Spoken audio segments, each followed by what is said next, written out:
Je reconnais que tu peux tout et que rien ne t'est impossible.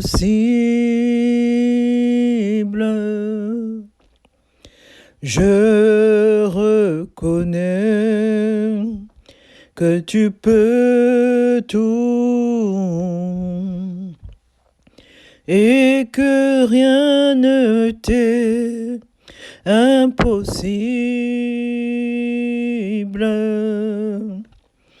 Seigneur, fais-moi voir ta gloire. Seigneur, fais-moi voir ta gloire. Ta gloire, Seigneur, fais-moi voir. Seigneur, fais-moi voir ta gloire, ta gloire, ta gloire. Seigneur, oui, fais-moi voir. Seigneur, fais-moi voir ta gloire.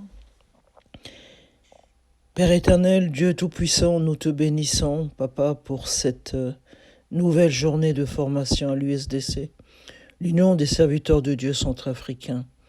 Merci, Père, parce que tu veux restaurer ton Église en restaurant ceux qui la servent. Oui, Père, aujourd'hui, nous venons devant toi et te demandons de briser toute mentalité de performance qui nous éloigne de ta grâce. Père, délivre-nous de l'activisme religieux, de la culpabilité qui empêche le repos et de toute pression qui nous pousse à vivre au-delà des limites que tu nous as fixées. Oui, Père, parce qu'en tant qu'humains, nous sommes limités. Nous ne sommes pas toi, Père. Que ton esprit nous enseigne à marcher selon ton rythme et non celui du monde. Éternel, fais de nous des serviteurs équilibrés, capables de travailler avec zèle, mais aussi de nous arrêter avec confiance. Que cette journée apporte une restauration profonde, Père, à ceux qui sont fatigués, oui. Combien d'entre nous sont fatigués? À ceux qui sont découragés, oui. Combien d'entre nous sont découragés? Ou ceux qui sont proches de l'épuisement, oui. Combien d'entre nous sont proches de l'épuisement? Père, viens à notre secours et aide-nous. Je t'ai ainsi prié au nom puissant de Jésus-Christ. Amen, amen, amen, mes bien-aimés. Shalom, shalom, shalom. Paix sur vous, dans vos maisons, vos ministères, vos projets. Au nom de Jésus-Christ de Nazareth, je suis heureuse de vous retrouver.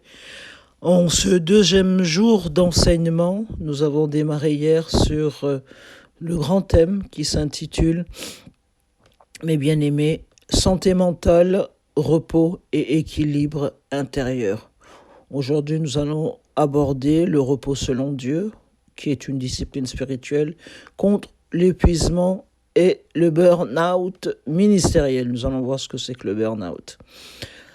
Alors hier, de quoi avons-nous parlé hier? Hier, nous avons établi que la santé mentale est une responsabilité spirituelle.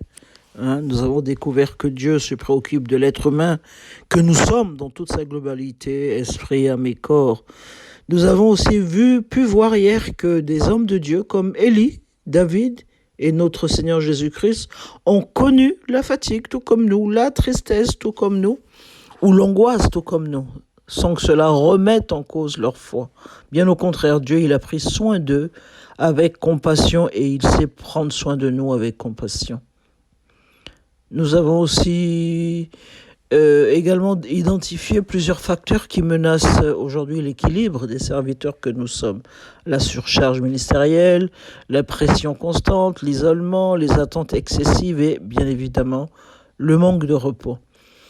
Et enfin, nous avons compris hier que la paix intérieure est le fruit d'une communion profonde avec Dieu et que prendre soin de sa santé mentale est un acte de fidélité envers celui qui nous appelle à son service.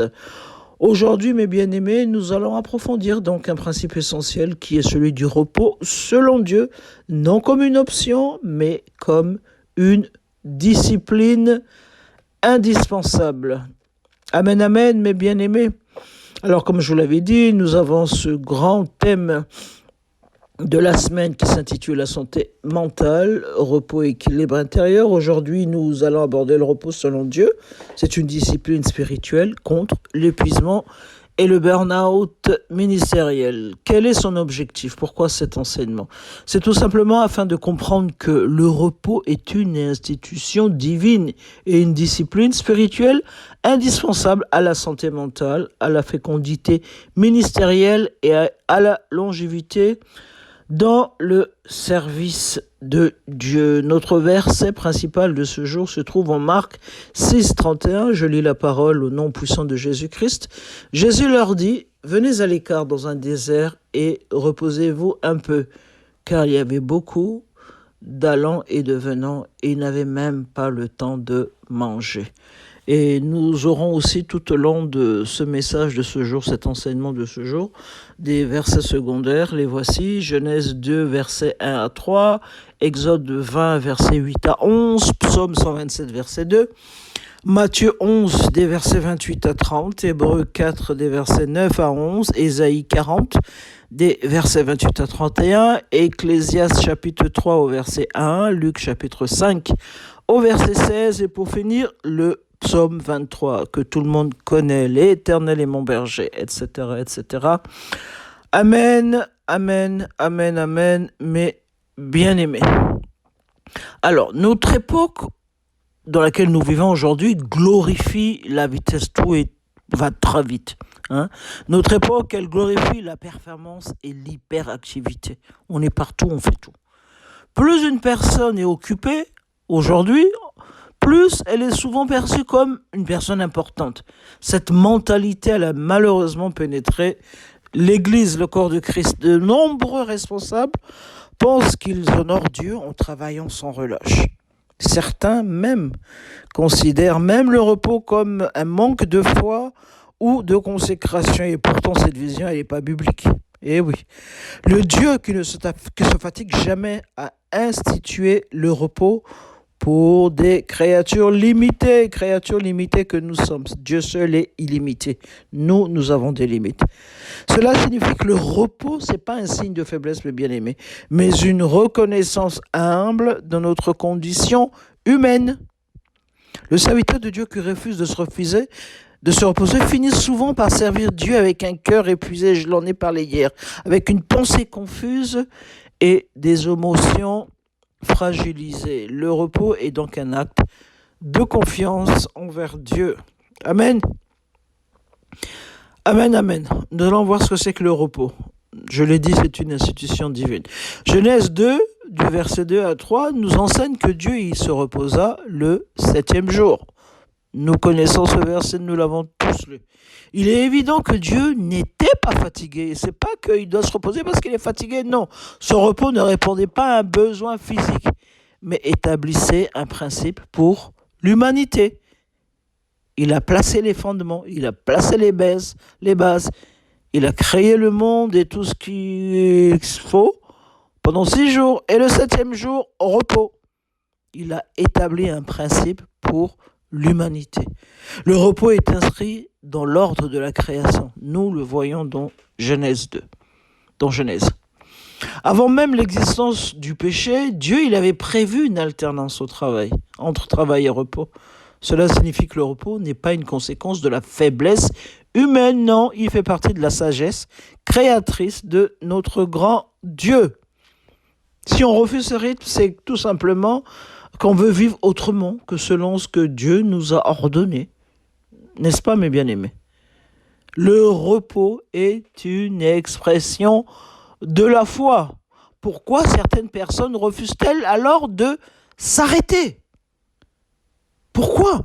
Très souvent, on peut voir que c'est parce qu'elles pensent inconsciemment que tout dépend d'elles. Ben oui, des personnes trop importantes, un peu imbues d'elles-mêmes, là. Hein? Elles ont peur que le ministère il s'effondre sans leur présence. On croit qu'on est le nombril du monde, sans nous, rien ne peut tourner. Hein? Elles culpabilisent même lorsque elles prennent du temps pour leur famille ou pour elles-mêmes. Mais le repos rappelle une vérité fondamentale, mes bien-aimés. Dieu est Dieu et nous, on ne l'est pas, nous ne le sommes pas. Nous ne sommes pas Dieu. Le psaume 127 au verset 2, oui, déclare « En vain vous levez-vous le matin, vous couchez-vous tard et mangez-vous le pain de douleur. » Il en donne autant à ses bien-aimés pendant leur sommeil. Le sommeil devient ici, mes bien-aimés, un acte de foi. Pendant que nous dormons, Dieu, il continue son œuvre. Et il continue son œuvre créatrice en nous. Et il continue de nous transformer. Amen. Et il continue de nous insuffler sa volonté. Amen. Nous avons le modèle parfait, Jésus. Le modèle d'un leader équilibré. C'est lui que nous devons suivre. C'est lui à qui nous devons ressembler. Amen. Le modèle parfait, le modèle d'un leader équilibré. Les évangiles montrent en Jésus une extrême... on voit qu'il est extrêmement sollicité. Un Jésus qui est demandé. Les foules recherchent Jésus. Les malades attendent Jésus. Les disciples ont constamment besoin de Jésus. Pourtant, on le voit dans la Bible, on le lit, que Jésus se retirait régulièrement pour prier et se reposer. Luc 5,16 nous informe ainsi. Après une intense période de ministère, il a dit à ses disciples, « Venez à l'écart et reposez-vous un peu. » Jésus, il sait, il comprend que des serviteurs fatigués, ils prennent souvent de mauvaises décisions. Il sait que le repos prépare l'efficacité future. Et cela n'a pas changé. C'est toujours d'actualité. Amen. Le Christ, il mesure jamais la fidélité des serviteurs que nous sommes uniquement à la quantité de travail accompli. Ben non. Hein? Il la mesure à la qualité de la communion avec le Père. S'il y a communion, il y a le respect de ses principes, dont le repos. Amen. C'est quoi le burn-out ministériel? Je vous parle de cela depuis hier. Le burn-out ministériel est une réalité à prendre au sérieux, mes bien-aimés. Le burn-out, c'est quoi? C'est un état d'épuisement physique. Je n'ai pas dit fatigue, c'est au-delà de la fatigue. C'est un épuisement physique, émotionnel, mental et spirituel provoqué par un stress prolongé. Quand on est sous tension chaque jour, tout le temps, chaque année, chaque mois, au bout de 3 ans, 5 ans, on pète un câble. Burn-out. Nos fusibles sont grillés, il faut les remplacer. Nos fusibles internes grillés, il faut les remplacer. Et comment on le voit? On voit dans le ministère que ce burn-out peut se manifester par une fatigue permanente, une perte de motivation, un sentiment de vide intérieur, une diminution de la compassion, des difficultés de concentration. On est irritable. Il y a une baisse de notre vie de prière. Et puis quand on prépare nos prédications, nos messages, c'est mécanique.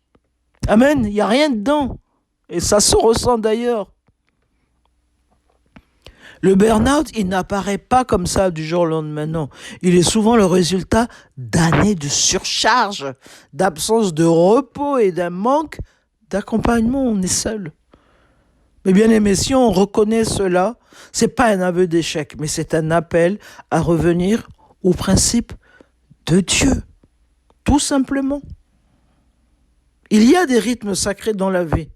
Mais oui, Dieu il a créé l'univers avec des rythmes. Il y a des rythmes. Quels sont ces rythmes? Le jour et la nuit, les saisons, les semailles et les récoltes. Le serviteur de Dieu que nous sommes est aussi appelé à respecter des rythmes. Des temps de travail, des temps de repos, des temps de silence, des temps de retraite, des temps consacrés à la famille. Amen. Une vie sans rythme devient déséquilibrée. équilibré. Le repos n'est pas seulement physique, il est aussi émotionnel, relationnel et spirituel, mes bien-aimés. Amen. Amen, amen. Amen. Attention, il nous faut du repos. Attention, il nous faut du repos. Attention, il vous faut du repos. Attention. Je vous invite à évaluer honnêtement votre rythme de vie, à identifier les signes de fatigue que vous ignorez peut-être, à planifier un véritable temps de repos avec Dieu, à réserver des moments de qualité avec votre famille, à réapprendre à déléguer certaines responsabilités. Mais bien aimé, on le voit, hein?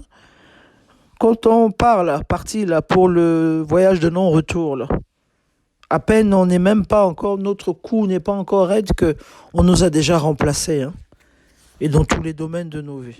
Amen. Amen. Un autre cas pratique, comme hier, à la fin de notre message. Un responsable d'église dirige plusieurs départements, organise toutes les activités, répond aux appels jusqu'à tard dans la nuit et refuse toute aide. Il pense que personne ne fera aussi bien que lui. Et oui, on se trompe. Après plusieurs mois, qu'est-ce que on voit? Que cette responsable d'église ou ce responsable d'église devient irritable. Il perd la joie de servir, sa santé se dégrade et les tensions apparaissent dans son foyer. La question que nous devons nous poser, c'est quel principe biblique cette responsable ou ce responsable a-t-il négligé? Comment distinguer le zèle spirituel de l'activisme religieux? Et pourquoi le refus de les déléguer peut-il devenir une forme d'orgueil spirituel? Et le dernier pour la route, quelles mesures concrètes permettraient de restaurer un équilibre durable, mes bien-aimés? Amen. Amen, amen. En conclusion, je peux dire que le repos, ce n'est pas une interruption du ministère. Il fait partie du ministère. Le serviteur qui sait s'arrêter au bon moment servira souvent plus longtemps avec plus de discernement et davantage de joie. Le véritable repos ne consiste pas seulement à cesser de travailler, mais à retrouver sa force dans la présence de Dieu. Amen. Amen, mes bien-aimés. Amen, amen. Je reconnais que tu peux tout et que rien ne t'est impossible. Seigneur, fais-nous voir ta gloire. Seigneur, fais-nous voir ta gloire. Ta gloire, Seigneur, fais-nous voir. Seigneur, fais-nous voir ta gloire.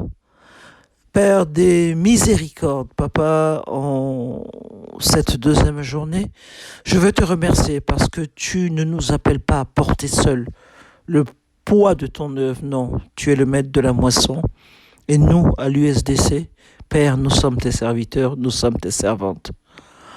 Aujourd'hui, d'un commun accord, nous allons renoncer à toute forme d'activisme, de perfectionnisme, de dépendance à nos propres forces. Nous nous abandonnons à toi. Nous nous abandonnons à toi et nous recevons la grâce de marcher au rythme de ton esprit. Père, je déclare en ce petit matin au nom de Jésus-Christ que toute fatigue chronique, tout épuisement physique, émotionnel ou spirituel cède devant la puissance de ta présence. Restaure alors, Père éternel, les pasteurs qui sont fatigués. Relève alors, Père éternel, les responsables qui sont découragés. Renouvelle alors, Père, les évangélistes. Fortifie alors les anciens. Ranime les missionnaires et accorde à ton peuple un repos véritable, Père. Que nos ministères ne soient pas consumés par l'agitation, mais nourris par l'intimité avec toi. Apprends-nous à travailler avec zèle, à nous arrêter avec sagesse et à te faire confiance en toutes circonstances.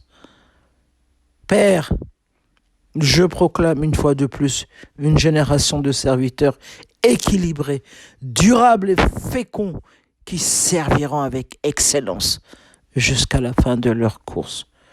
Au nom puissant de Jésus-Christ, mon Père, Jésus-Christ, au nom de Jésus-Christ, mon Père, je t'ai ainsi prié, je t'ai ainsi prié, je t'ai ainsi prié. Amen. Amen, amen, mes bien-aimés, amen. Recevez cela, cette parole, ce message de ce jour au nom de Jésus-Christ. Amen.